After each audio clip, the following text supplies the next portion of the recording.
No ar, é isso, é lançamento do foguete. Boa tarde, boa tarde a todos que nos acompanham. Isso aqui é mais uma edição do Encontro com Jornalistas. Não é, é uma edição mais do que especial, especialíssima. Então, queria agradecer primeiro tanto que a gente está fazendo aqui no Barão de Itararé, que é não só um centro de estudo de mídia, mas uma trincheira aí da defesa da democracia e do direito à informação. Queria agradecer também a os convidados e nomeá-los, a Zenha, Miro, Rodrigo Viana, Fernando Moraes, Eleonora de Lucena, Paulo Henrique Amorim, Luiz Nassif. Queria agradecer a todos. A ideia aqui é que a gente tenha uma conversa, uma entrevista com o Mino, que a gente também troca uma ideia aqui sobre os rumos do país. Eu vou me dar aqui, me permitir, já que eu estou com o microfone, a fazer a primeira pergunta. Mino, boa tarde. A pergunta é, por que você decidiu não mais escrever editoriais na carta? Primeiro eu quero agradecer a presença dos blogueiros do bem. Toca-me profundamente. Agradeço mesmo. Quanto ao fato de eu ter decidido parar de escrever os meus editoriais na Carta Capital, isso foi motivado pela inevitável conclusão de que eu estou escrevendo as mesmas coisas há tempo demais. Então estou cansado de escrever sempre as mesmas coisas.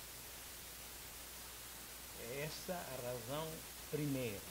É uma razão, de alguma forma, política, a provar que esse país não vai para frente. Pelo contrário, corre cada vez mais vertiginosamente para o passado remoto. Às vezes me convenço que estamos voltando aos tempos do Brasil colônia. E não tenho dúvidas de que a Casa Grande é isso que pretende. Ser sempre súdito de algum império. Isso facilita a vida para eles. E é indispensável a presença da senzala, porque a Casa Grande não existe sem senzala. Esta é a minha tese que eu venho repetindo ad infinitum e realmente estou cansado de repetir. É isso. Bom, em primeiro lugar, obrigado pelo convite para estar aqui com vocês e pela enorme alegria de estar de novo com o queridíssimo Mino Carta. O Mino, eu acho que como todo mundo me assustei quando li o pezinho, o último parágrafo do seu artigo essa semana na revista, em que você dizia exatamente isso, que os leitores não veriam mais seus editoriais enquanto vivêssemos essa situação dramática. E eu, na hora que li, eu me lembrei de algo ocorrido no começo dos anos 70, quando o general Pinochet tomou o poder no Chile. O Gabriel Garcia Marques anunciou que não voltaria jamais a escrever enquanto a ditadura do Pinochet estivesse no poder no Chile. Ocorre que ele não aguentou. Me deixa perplexo e embairecido. Mas o final do preâmbulo é para lhe perguntar o seguinte: ele não aguentou, Gabriel Garcia Marques não aguentou ficar sem escrever. Não aguentou. Então eu te pergunto o seguinte: não existe o risco, e a ditadura chilena foi longeva, ademais de cruel, eu te pergunto o seguinte: não existe o risco de você ser atacado por uma síndrome de abstinência e pegar a Olivetti de madrugada e voltar a escrever seus artigos para ajudar, para contribuir para nós, para escorraçar essa gente que está aí? Creio que não, sinceramente. Nesse momento, acho que não. Neste momento. Não sei o que poderá acontecer logo mais. Talvez eu decida escrever outro livro. Talvez. Isso sim, porque ficar sem escrever não é fácil. Ô Mino, e o que acontece com a Carta Capital? Não, eu continuo a postos, estou lá. Não arredo o pé da Carta Capital. Mesmo porque, como abandonar uma equipe tão pequena, mas tão valente e tão brilhante? Eu não tenho a menor dúvida quanto ao fato de que nós produzimos o melhor jornalismo impresso do país. Não tenho a menor dúvida a respeito. Aliás, a mídia nativa é um desastre absoluto. Ela não pratica o jornalismo, pratica a propaganda. E está cada vez pior de todos os pontos de vista, nessa sua subserviência, nessa sua condição de departamento de propaganda da Casa Grande, cada vez escrita de forma mais pedestre, cada vez mais disposta à mentira. Enfim, nossa mídia não existe, não resiste, aliás, a uma análise elementar de quem efetivamente é jornalista como vocês. É isso. Então, também isso que tira o ânimo. Mino, Então, decido parar. a gente tem observado aí nos últimos dias, aí nas últimas semanas, um desmanche aí daquela estrutura inicial do golpe. E um tempo político tão rápido aí que em um ano o governo Temer, tudo bem que o governo Temer ele tem absolutamente todos os méritos aí da mediocrização, né? Mas você não acredita que com essa rapidez do tempo político e do desmanche é possível que haja uma reversão dessa situação atual dentro de um horizonte previsível, não digo previsível, mas um horizonte civilizado aí? Olha, eu infelizmente não creio nisso. Mesmo porque eu me envergonho das ilusões que nutri ao longo da minha vida de jornalista e de cidadão. Me envergonho delas. Estamos falando há pouco a respeito do tempo da ditadura. Ditadura nascida do golpe de 64. Essa também, mas é diferente. Aquela ditadura, para mim, foi decisiva. Eu já cheguei, tinha passado 4 anos de Itália, era um momento empolgante lá. Tinha um partido comunista e sindicato que contribuíram decisivamente para tornar a Itália um dos países mais ricos do mundo. Contribuíram com sua capacidade de pressão e eu estava desse tempo, mas topei fazer uma revista sem saber de automóveis, sem saber dirigir. Isso mostra uma certa irresponsabilidade por parte dos tímidos, mas eu diria que foi um sucesso retumbante. Mas com o golpe de 64, por quê?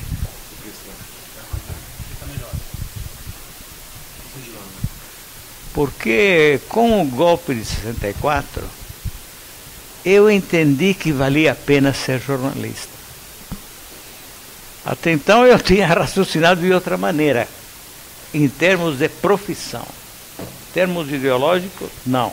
Mas em termos de profissão, sim. Eu entendi que valia a pena ser jornalista, e que mesmo um leve momento de verdade, nas entrelinhas até de um texto, aquilo poderia sobrar para que no futuro os historiadores pudessem reconstituir a verdade factual, como sussurrava Hannah Arendt. Então foi um momento, de alguma forma, importante da minha vida. Foi um momento de desafio. O fato de ter sido brutalmente censurado me envaideceu e me estimulou muito. Me orgulho daquele tempo. Hoje, não. Hoje é o exato oposto. Mas eu me pergunto, mas como é possível que nós não tenhamos percebido, a partir das diretas já, que foram um grande movimento popular autêntico e empolgante, sem dúvida. Derrotada a emenda Dante de Oliveira no Congresso, pela mão da situação comandada por José Sarney, que é, em privado, até uma pessoa razoavelmente simpática, mas é o oligarca do Maranhão. É um homem capaz, ao mesmo tempo, de uma crueldade, de uma ferocidade inauditas. Esse senhor, que derrubou a emenda Dante de Oliveira, exatamente a emenda das diretas, já tornou-se presidente do Brasil. Em virtude dos fados que entraram em cena e determinaram o falecimento de Tancredo Neves. É uma lição terrível. Mas muitos, a mídia nativa falou em redemocratização, assim como até pouco antes tinha falado em revolução a se referir ao golpe de 64. Como é possível redemocratização num país como este, onde a Casa Grande e a Senzala continuam de pé? Essa também é uma mágoa insuportável para mim. Pouco mais de um mês atrás, o eminente professor Temer deu uma entrevista à Folha de São Paulo, que hoje defende ardorosamente a sua permanência na presidência, nessa presidência fictícia, como diz Nerlando Beirão. E ele vai à Folha e, postado diante de um entrevistador da Folha, diz: realmente o impeachment nasceu de um momento de gravíssima irritação do Eduardo Cunha. Onde sobraram as pedaladas? Não sei. Alguém falou alguma coisa? Alguém chamou a atenção do país para essa tragédia? O PT montou um barraco no Congresso para exigir a volta imediata de Dona Dilma? Não. Isso também representa para mim uma mágoa atroz. A minha amizade com o Lula, que ormai tem 40 anos, a essa altura tenho 40 anos, essa amizade é incondicional. Mas eu discordei inúmeras vezes de Lula. Inúmeras vezes. Lula é o único líder popular brasileiro. Essa história começa nas greves do final dos anos 70 e culmina com a greve de 80, da qual resulta a prisão de Lula e o enquadramento dele na famigerada Lei de Segurança Nacional. Aquele movimento, no meu entendimento, chega a ter mais importância que a luta armada. Respeito muito os senhores que pegaram em armas e foram combater a favor da liberdade e da igualdade. Mas eu acho que aquele movimento teve mais força, mais impacto. E foi, em primeiro lugar, obra do Lula. Sem contar a transformação de um sindicalismo entregue aos pelegos ao sindicalismo entregue a gente que sabia o que estava fazendo e que agia realmente a favor dos trabalhadores. O nascimento do Partido dos Trabalhadores, eu o saudei com grande entusiasmo. Nunca fui filiado ao PT, mas o saudei com muito entusiasmo porque via o nascimento de um partido de esquerda, de verdade, um verdadeiro partido de esquerda, que é indispensável para esse país. É indispensável. Era então e até hoje é. Então, por que posso discordar do Lula? Porque o PT no poder, isso escrevi inúmeras vezes, portou-se como os outros. Esqueceu a plataforma de antanho. Mergulhou nos mesmos pecados.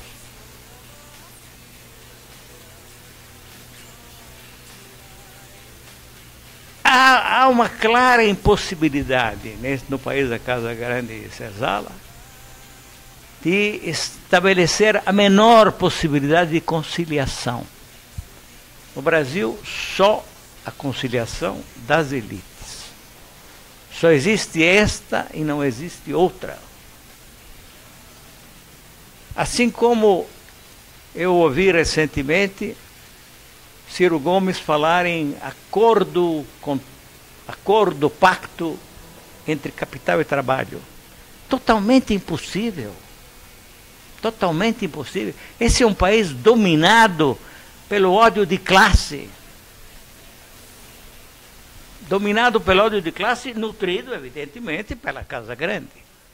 Observem o que foi uma recente capa de Veja, mostrando Marisa dentro de um porta-retratos na capa, porque valia alegar que Lula, ao se defender diante do implacável inquisidor de Curitiba, que é um cretino, porque esse aspecto é importante. Porque, além de tudo, os nossos adversários, os nossos inimigos, são cretinos, ignorantes, vulgares, cafajestes. Então, como é que a gente permite que isso aconteça? Eu discuto, inclusive, a presença de uma... Eu leio direita, esquerda, mas que direita, que esquerda? A Casa Grande é de direita? Mas, pelo amor de Deus, não vamos ofender a direita. A Casa Grande é da prepotência absoluta, é ponto. Pré-histórica. É isso. Isso. E a esquerda? Tivéssemos tido uma esquerda que o PT prometia ser, ela teria aberto os olhos do povo, teria educado o povo, teria levado o povo a entender a desgraça, a humilhação a que é submetido diariamente. Não temos esquerda. Tem algumas pessoas, sim, que são de esquerda, e são, sinceramente, mas não tem uma esquerda organizada. Vejam o PT, como o PT reage ao complô contra Dilma Rousseff. Presidenta eleita. Como reage? Não reage. Engoliu tranquilamente tudo o que estava acontecendo. Né? É impossível, então, a conciliação. É impossível o entendimento. E eu discordei, por exemplo, do Lula, quando, ao chegar ao governo, depois da vitória de 2002, chamou Dornelles para o Banco Central. Não Dornelles, Meirelles. São parecidos. São parecidos. São da mesma família. Também, Não, porque o pessoal aí estava querendo fazer perguntas. Deixa eu só, é porque a gente está só com o microfone. Agora o microfone só. Sobre esse seu editorial de provisória independência ou ou libertação, você menciona o fato de que, se fosse na Itália, o Moro estaria na cadeia. Você podia, talvez, expor um pouco esse pensamento com alguma profundidade, se possível. Eu ia perguntar sobre os próximos, o que você está vendo para os próximos momentos, porque apesar de estarmos no meio de um golpe, quer dizer, as coisas estão mudando rapidamente. Houve uma greve geral, há uma resistência à palavra de ordem direta já. De outro lado, há uma divisão, não se sabe a dimensão, dentro das hostes golpistas. Como é que se pode enxergar assim os próximos movimentos em 2018? São duas perguntas. A primeira diz respeito ao Moro. Não sou eu quem disse isso, não sou eu que escrevi. Um dos juízes mais destacados da operação Mani Pulite, Mãos Limpas, italiana, começo dos anos 90, veio ao Brasil a certa altura, e até eu estive com ele, isso mais ou menos em torno de maio do ano passado, mais ou menos, um ano atrás, para observar de perto o funcionamento da Lava Jato. Quando voltou à Itália, ele disse textualmente: se nós tivéssemos agido na Mani Pulite como age o juiz Moro na Lava Jato, nós é que teríamos acabado na cadeia. O Supremo italiano os teria conduzido até o cárcere, inevitavelmente. Não, o processo conduzido por esse juiz monocrático, na verdade é um torquemadazinho provinciano, né? Esse é totalmente irregular, totalmente errado, tudo errado do ponto de vista jurídico. Sem contar que esse tipo de processos não podem ser conduzidos por um juiz único.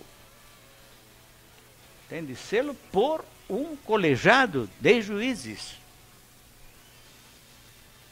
Então, eu não disse que eles teriam acabado na cadeia. Quem disse foi um dos participantes de Mani Pulite, um dos integrantes mais importantes da força-tarefa de Mani Pulite. A segunda pergunta dizia respeito ao futuro. Bem, eu não me iludo, por exemplo, com esse aparente racha dentro da mídia nativa. Essa é a antessala da enésima tentativa de uma conciliação das elites. O velho jogo que, segundo Golberia, de sístoles e diástoles. Certo momento você tem a sístole, mas vai ver a diástole e vai por aí fora. Então, isso quanto ao aparente racha da mídia. No fim, vai ganhar a Globo. A Globo vai ditar o jogo. E os outros irão atrás. Né? Muito bem. Porque, inclusive, a gente precisa entender o que é a Casa Grande no Brasil. A Casa Grande no Brasil é o capital financeiro, os rentistas, muitos deles empresários, mas felizes de ter descoberto que a melhor coisa é fabricar dinheiro, em lugar de fabricar bens ou serviços, eles gostam de fabricar dinheiro. Os especuladores. Essa é a turma da Casa Grande. E a mídia. Os senhores Marinho são claramente senhores da Casa Grande. E a mentalidade deles é exatamente aquela da Casa Grande. Eles estão pouco ligando em relação ao país. O país não interessa. O que interessa é o deles. A conveniência deles. Isso é que interessa. Isso é de uma clareza absoluta. Nós realmente, numa situação dessas, corremos o risco de parecer ou muito hipócritas ou muito cretinos. Não tem grande escolha. Porque as coisas são evidentes demais. Entende? Então, isso é que me atormenta e que me leva a dizer, bom, mas então vamos parar, porque aqui não tem jeito. E eu não vejo possibilidade. Eles já estão armando a conciliação e estão armando a eleição indireta. Teremos aí, talvez, o Meirelles. O Meirelles seria perfeito como presidente fictício. Perfeito para levar adiante o projeto de Brasil, ou seja, o projeto de Casagrande, que eles cultivam desde o começo do segundo mandato de Dona Dilma. Lula cometeu um erro, e eu não me canso de dizer isso a ele. Ele devia assumir a Casa Civil no momento em que ela tomou posse para o segundo mandato. Esse era o momento certo. Mino, no rumo da Eleonora, o quadro é bastante sombrio. Agora, nós estamos vivendo um momento de trepidação. Os golpistas estão apresentando certas dificuldades, divididos entre eles, você mesmo citou essa aparente divisão na mídia, e eles aparentemente preparam um golpe dentro do golpe, com eleições indiretas, aí Meirelles, Carmen e outros. Nesse editorial, que o Sérgio começou a entrevista com o seu editorial, você diz o seguinte, que a solução pacífica e inteligente está na convocação de eleições diretas. Como que você vê que a gente pode viabilizar esse processo de eleições diretas? Amanhã, por exemplo, nós vamos ter 100 mil pessoas em Brasília. Né? Nós temos vários protestos marcados. Qual é o rumo para garantias diretas no Brasil? Eu, sinceramente, não sei. A revista Carta Capital continuará a bater nesta tecla com grande energia, vigor e determinação. Mas não acredito que isso seja possível. Não acredito mesmo. Eu acho que o racha, qual falei, é aparente. A divisão é aparente. Eles sabem perfeitamente que o que lhes convém é a eleição indireta. E a confiança deles é que a senzala não tem condições de reagir. A senzala não reage. O nosso povo é um povo que traz no lombo a marca da chibata. A maior desgraça do Brasil é que nos torna diferentes, é bom acentuar isso, e muitos outros países latino-americanos. Nosso problema é que nós padecemos 3 séculos e meio de escravidão. E eles deixaram uma marca feroz na condução da política brasileira.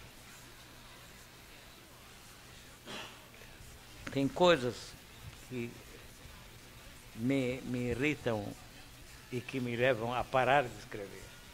Por exemplo, os economistas que falam de classe média.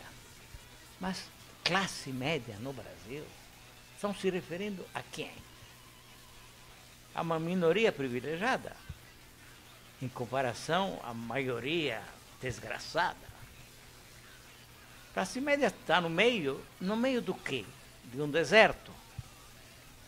É inacreditável que a gente diga essas besteiras. Como a incompreensão em relação a outras palavras, burguês. Na Europa, o burguês é o classe média. É isso. Aqui não, é uma espécie de ser supremo, aristocrático, que tudo pode. Inclusive tomar vinho gostando de guaraná. É isso.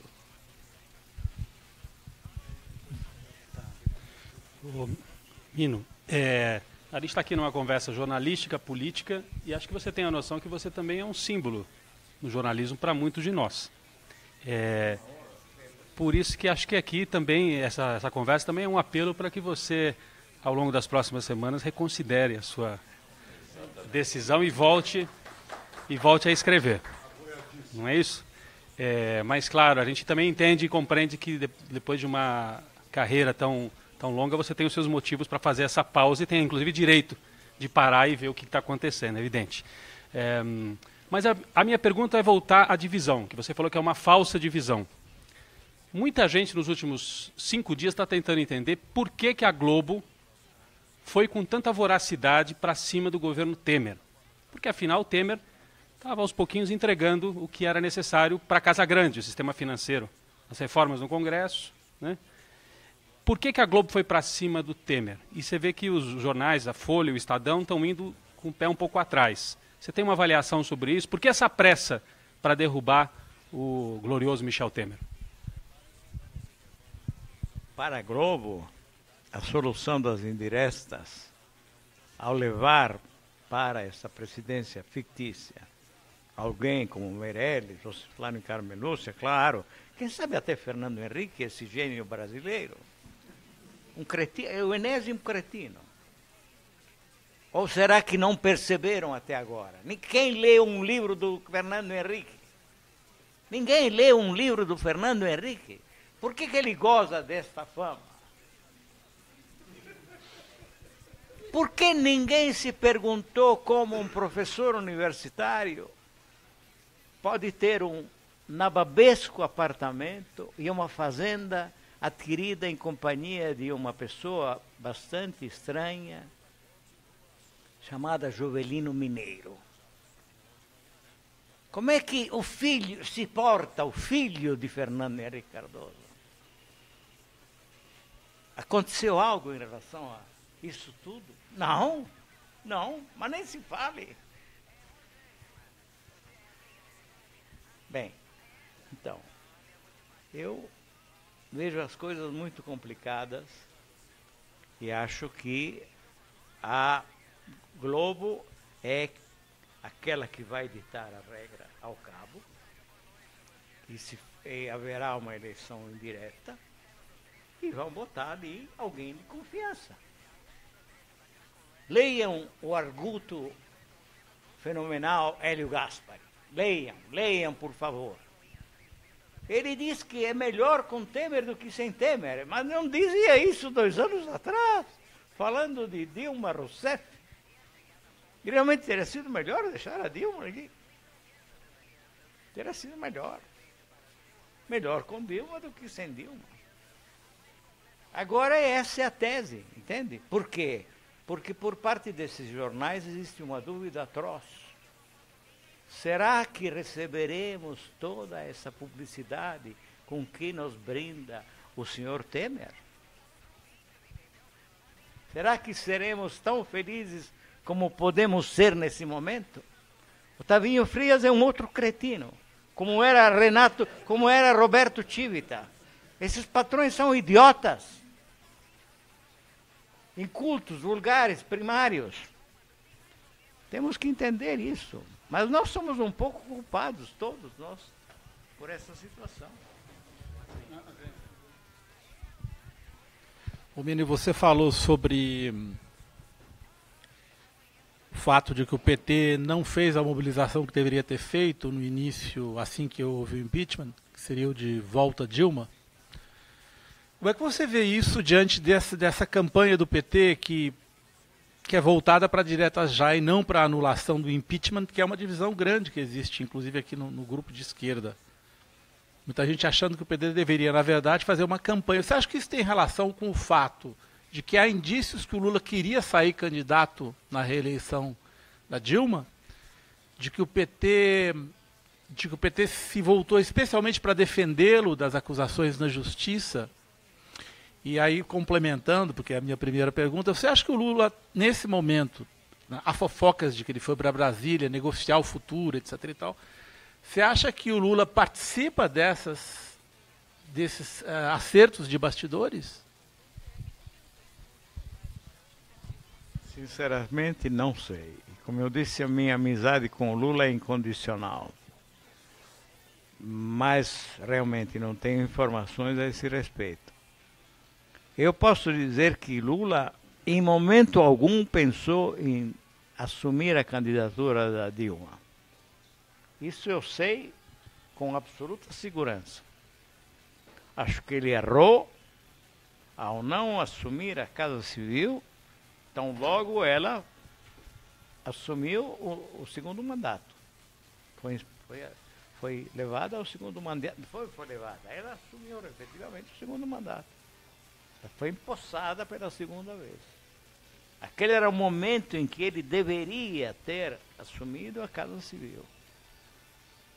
E se ele tivesse dado essa cartada importantíssima, eu tenho certeza que não haveria impeachment. É isso que eu tenho, disso eu tenho certeza.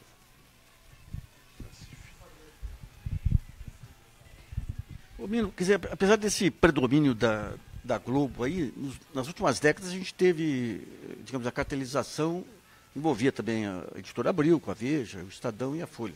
A gente vê que os três grupos aí, eles estão em fase de quase inviabilidade do modelo de negócio. Como é que você vê essa estrutura da mídia com essa concentração total em torno da Globo? E como é que você vê o papel desses três grupos daqui para diante? Aproveito e faço uma pergunta.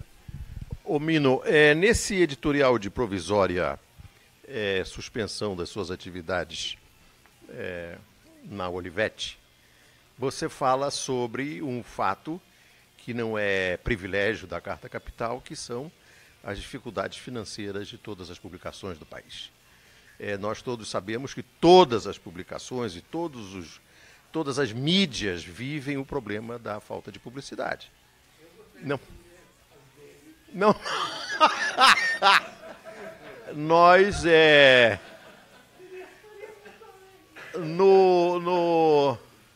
no modesto blog Conversa Fiada, eu já publiquei que a Globo hoje, por exemplo, não lucra mais com o negócio de receber publicidade em troca de conteúdo.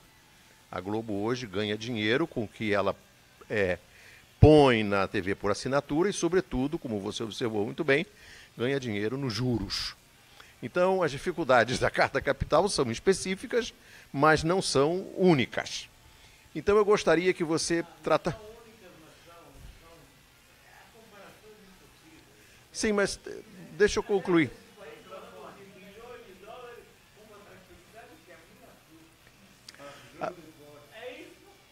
A minha pergunta é: qual a sua avaliação sobre a política de mídia técnica dos governos do PT?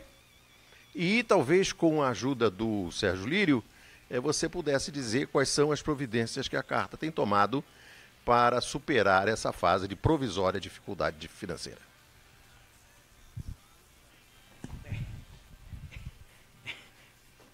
Não paga salários. Tem uma equipe generosa que trabalha sem salário. Até quando? Não sei. Não temos dinheiro para pagar a impressão da revista. Estamos sem dinheiro. Eu não tenho mais um tostão furado. O pouco que eu tinha foi tudo tragado pela revista. Nós temos até fizemos um plano assim para envolver sindicatos, fazendo um plano de assinaturas pela CUT, pelos sindicatos filiados à CUT, ligados à CUT. Mas os sindicatos de hoje não são aqueles do final dos anos 70. Os sindicatos de hoje estão na mão de burocratas aferrados às suas sinecuras e aos seus salários, que suponham elevados. Então, não adianta, nós estamos perdidos, literalmente.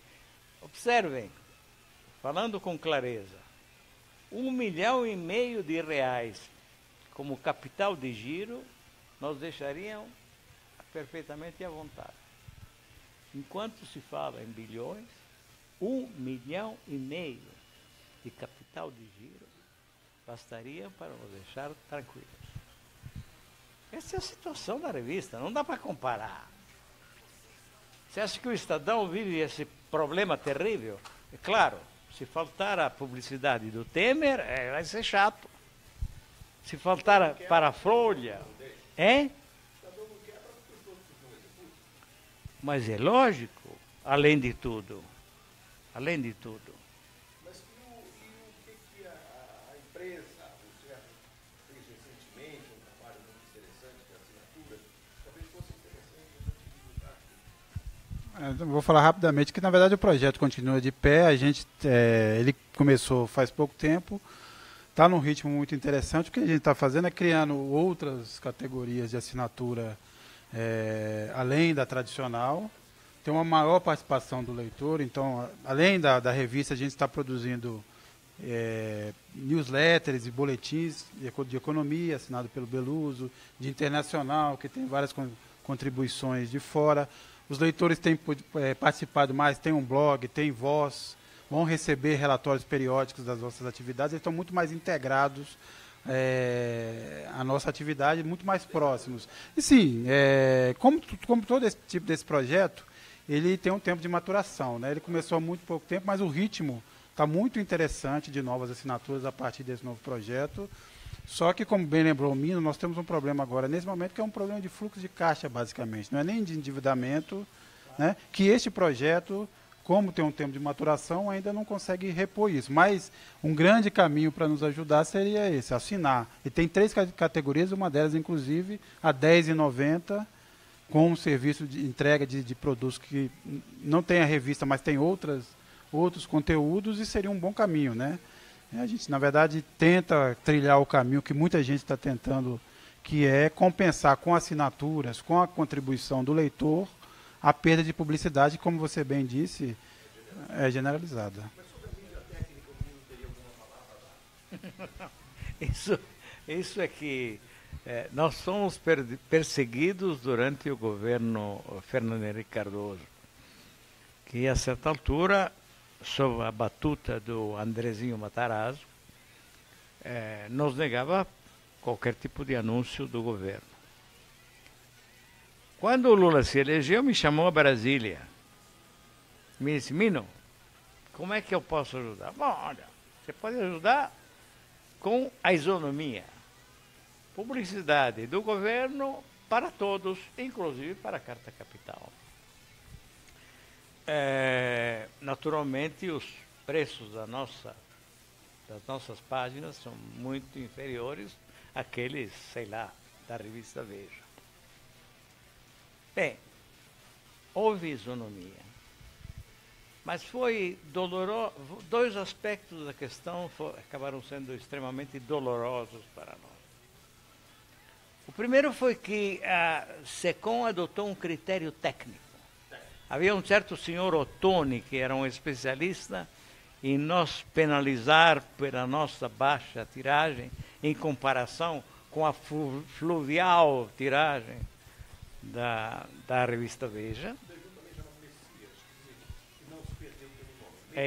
Messias, muito bem.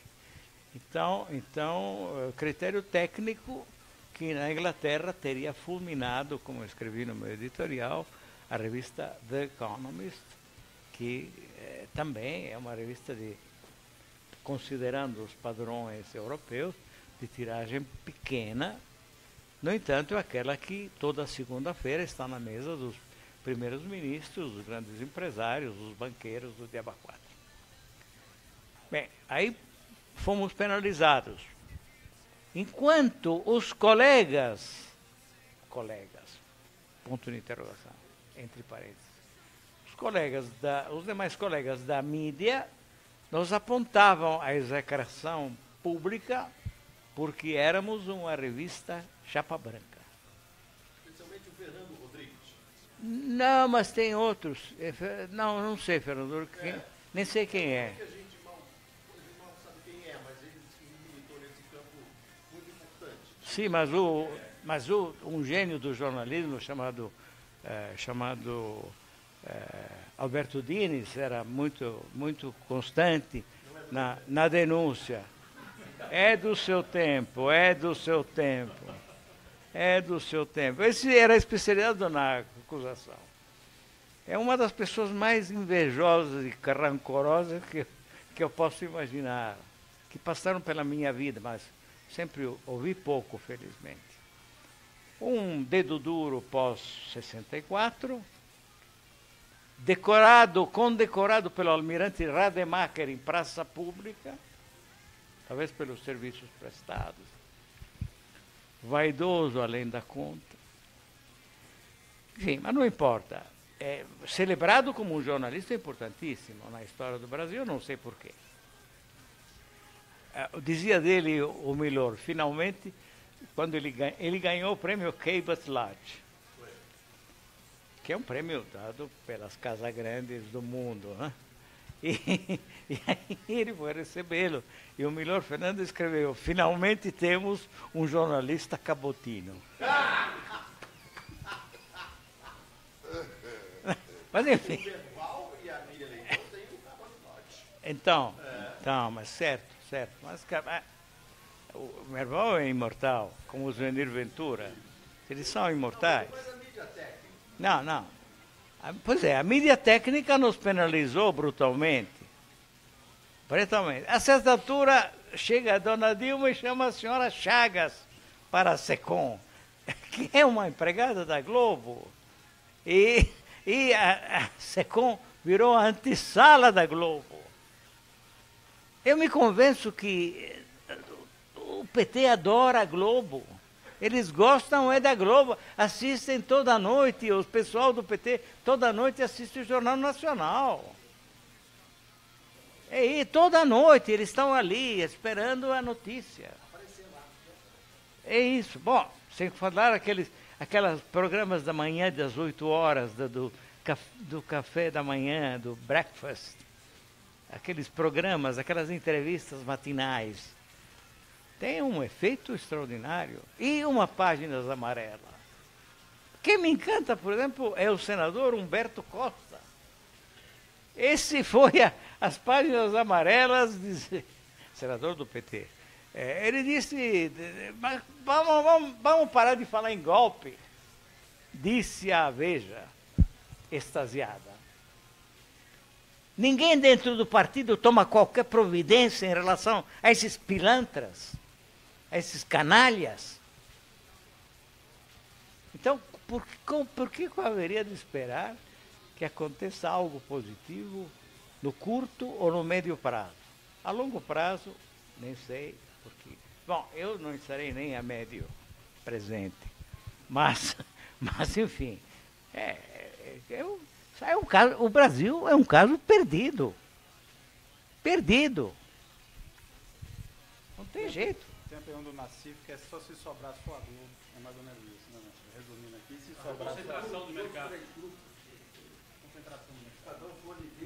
Mas o que estiver aí, a Casa Grande, vai adorar, porque eles são integrantes fundamentais da Casa Grande. Claro. É a supremacia da Casa Grande, que não tem contestação. Não tem contestação boa, eficaz.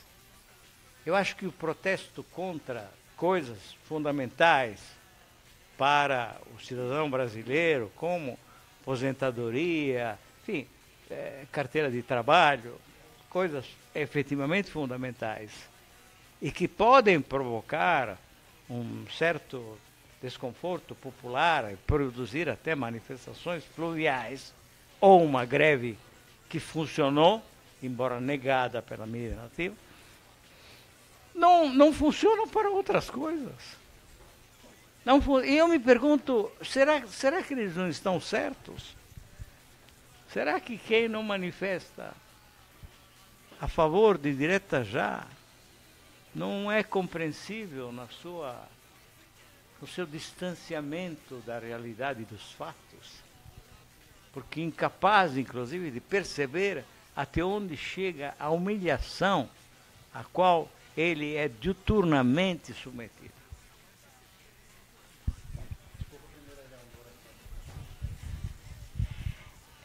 Duas questões.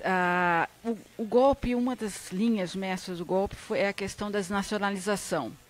Abertura para capitais, para o mercado financeiro. Isso também deve acontecer na mídia? O senhor prevê uma abertura para o capital estrangeiro enorme? E isso seria uma demanda dos próprios meios de comunicação? E a segunda questão é o seguinte, o senhor falou dos erros que se cometeu, você falou... É o hábito. É o hábito. Há uma demanda por informação correta, crítica, há uma orfandade, eu diria, de boa parte do público consumidor de informação de qualidade. Não haveria possibilidade de alguma integração de todas essas iniciativas que estão na internet ou fora dela, para se tentar construir alguma coisa mais unificada, para suprir essa demanda do mercado? Deixa eu, se você permitir, acrescentar pendurar ambos, a perguntante. Apenas para lembrar que o hoje chanceler Aloysio Nunes Ferreira foi quem apresentou, é o autor da emenda à Constituição que passou a permitir pelo menos 30% de capital estrangeiro nos veículos de comunicação, o que permitiu que a Napster sul-africana salvasse a vida da revista Veja. Napster, as pessoas devem saber, foi um dos esteios do apartheid na África do Sul. E a essa informação adicional, há um sussurro aí no mercado de que o Carlos Slim, mexicano, estaria de olho na TV Globo e que sim.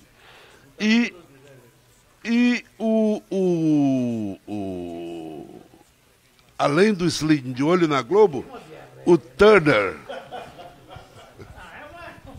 Estamos se acordando de uma diarreia indonésia. Não sei porquê, eu penso na floresta e nos germes que saem pela floresta, como uma diarreia indonésia não passa. Essa não passa. É o chamado tsunami de cocô. Além do Slim, o Turner estaria de olho no grupo Bandeirantes. Você vê a perspectiva de que essa emenda à Constituição, de autoria do Aloysio, possa ser estendida aos meios eletrônicos de comunicação, que não são propriedades das pessoas, são uma propriedade social. Você teme que isso possa vir a acontecer? Eu temo francamente. Aliás, a propósito de emendas à Constituição, há eminentes juristas que sustentam que a Constituição não se toca. Não toquem na Constituição, pelo amor de Deus. No Brasil. Mas, enfim, é bastante provável que isso aconteça, claro. Mas os vendilhões da pátria estão em todos os cantos. A pátria é o último refúgio dos canalhas, né? Nós sabemos o que dizia o Dr. Samuel Johnson. Ele diz, é isso mesmo. Eu acho perfeitamente possível. Porque é uma tábua de salvação, porque é por aí e tal. Aí tudo se recompõe. Mas enfim, é a Casa Grande em ação.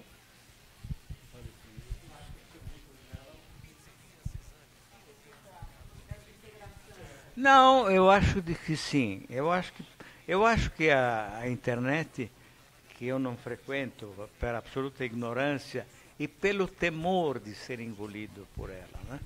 Porque os computadores têm uma bocarra que a mim assusta demais. Então, nem passo perto. Por isso eu frequento ainda a Olivetti. Mas eu acho que é um instrumento formidável. E está mais do que provado isso.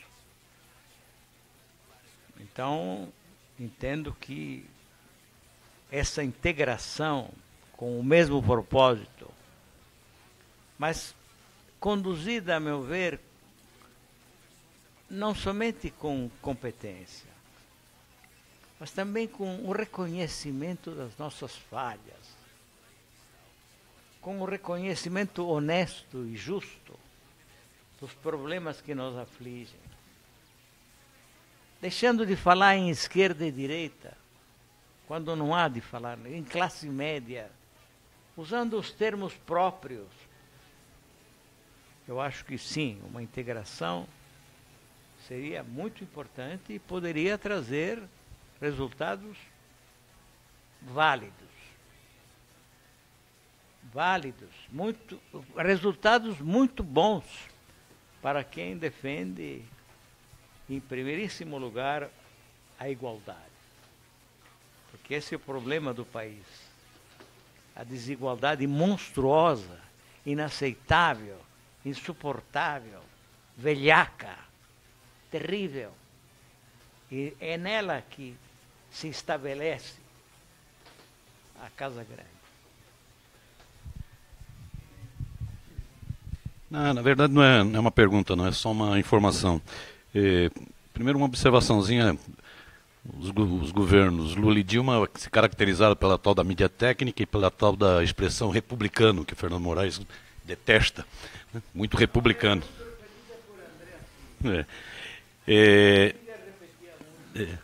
Esse...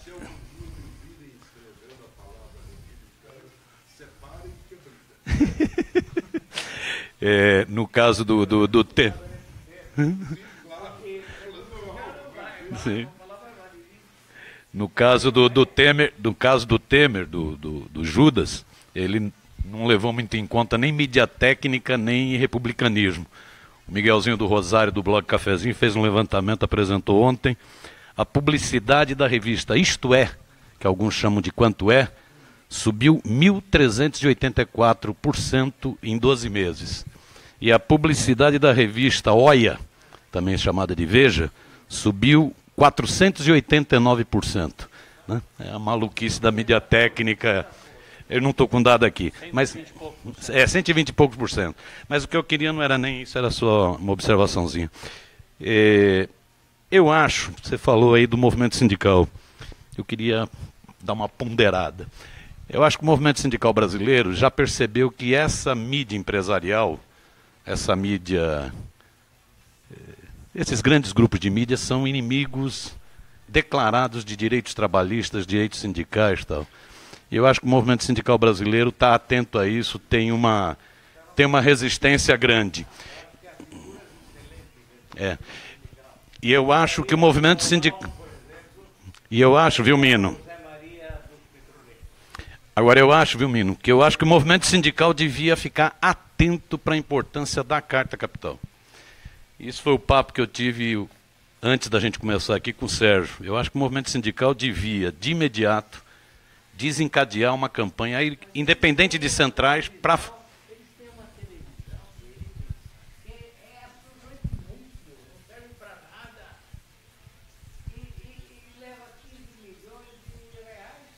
Posso tentar concluir? Então, eu acho que o movimento sindical devia entrar com força nessa campanha que o Sérgio vem encabeçando, né? Então, trocamos um pouco de figurinhas, vamos conversar com outros sindicatos. Eu acho que a gente devia garantir a existência da Carta Capital. A Carta Capital é um instrumento indispensável para a consciência crítica no Brasil. E eu me comprometo aqui, enquanto participante do Centro de Estudos Barão de Tararé, a ajudar no que for possível para essas conversas com dirigentes sindicais, com o movimento sindical brasileiro. O movimento sindical brasileiro que está investindo um bocado na resistência ao governo Temer. Amanhã, volto a dizer, amanhã são centenas de ônibus que estão chegando em Brasília. Reforma trabalhista e previdenciária. Isso. Mas era só uma informação, só o compromisso do Barão de Tararé em ajudar nessa campanha, beleza?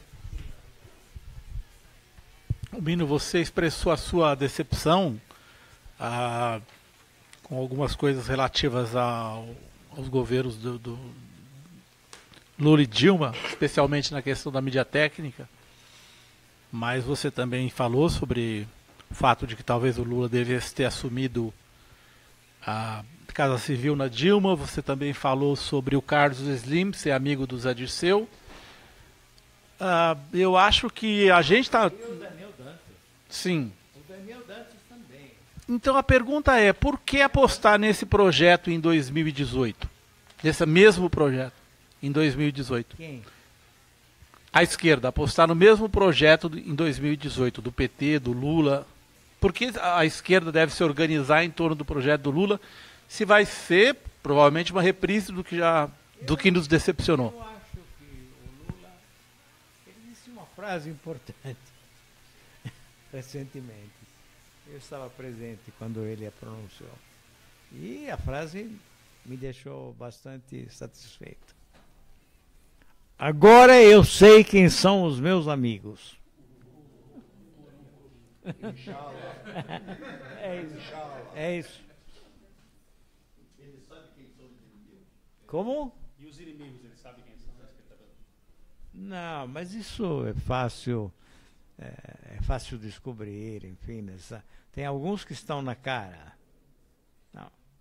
Eu acho que ele percebeu o que é a Globo hoje. E ele já chorou ao lado do ataúde de Roberto Marinho.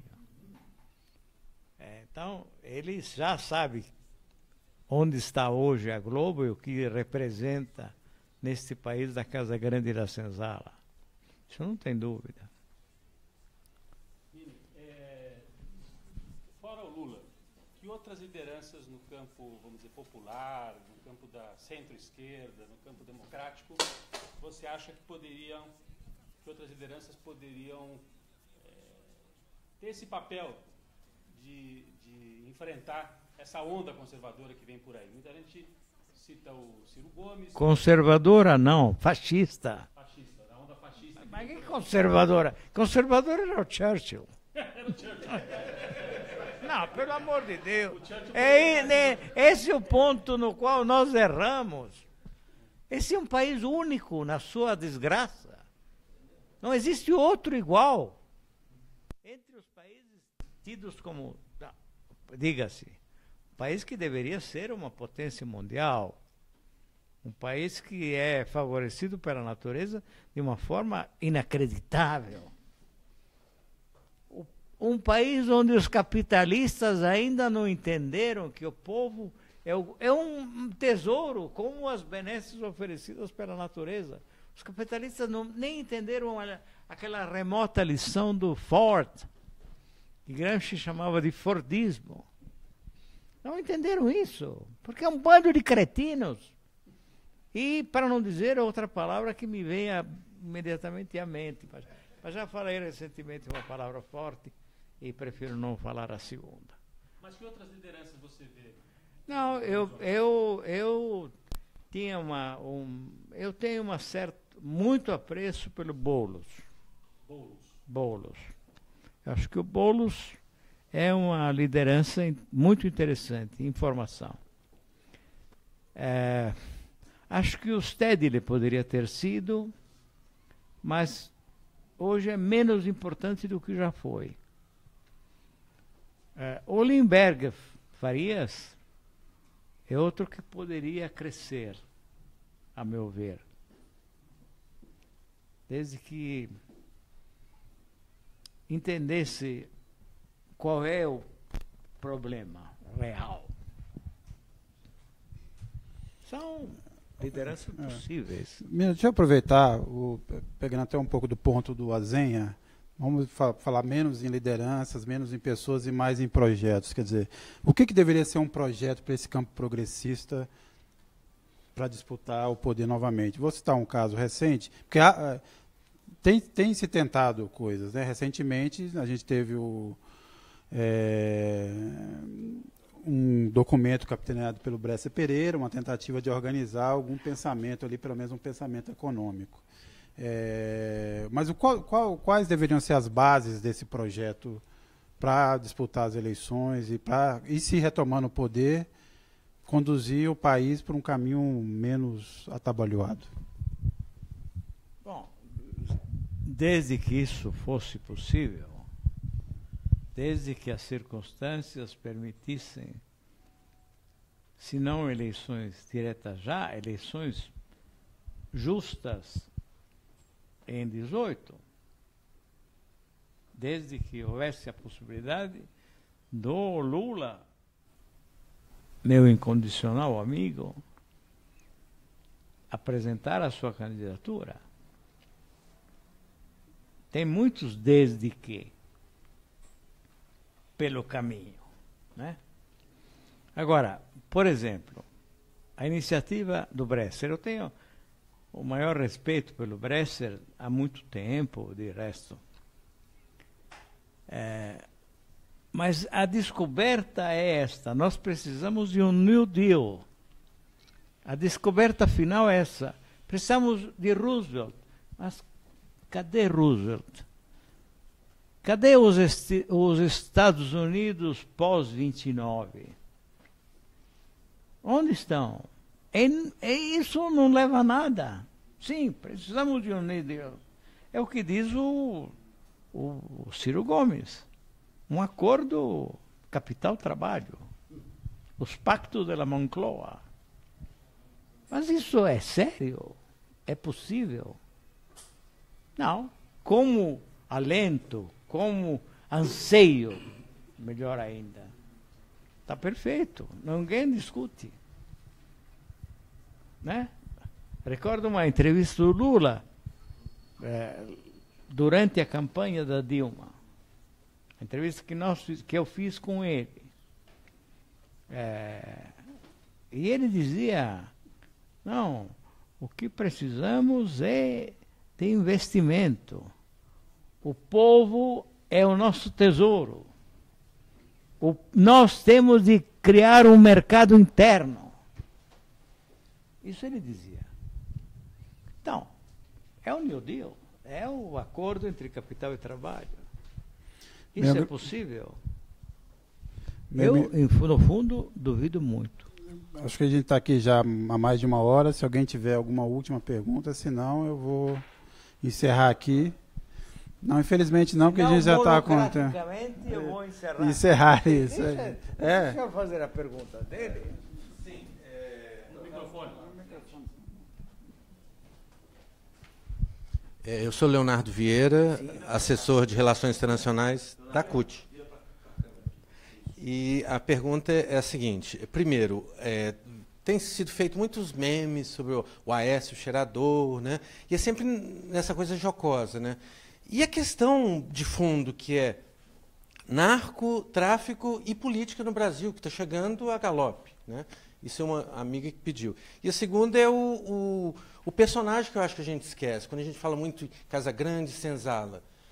O Brasil é um país, 3 séculos depois, que tem muito mais bastardos, capatazes, feitores, escravos domésticos, capitães do mato. Eles aqui, hoje, pouca gente... Assim, tem a Senzala ainda, sim, tem a Casagrande, mas esse meio aí somos nós. Mas tem os jagunços que vestem o uniforme policial. Sim, jagunços também.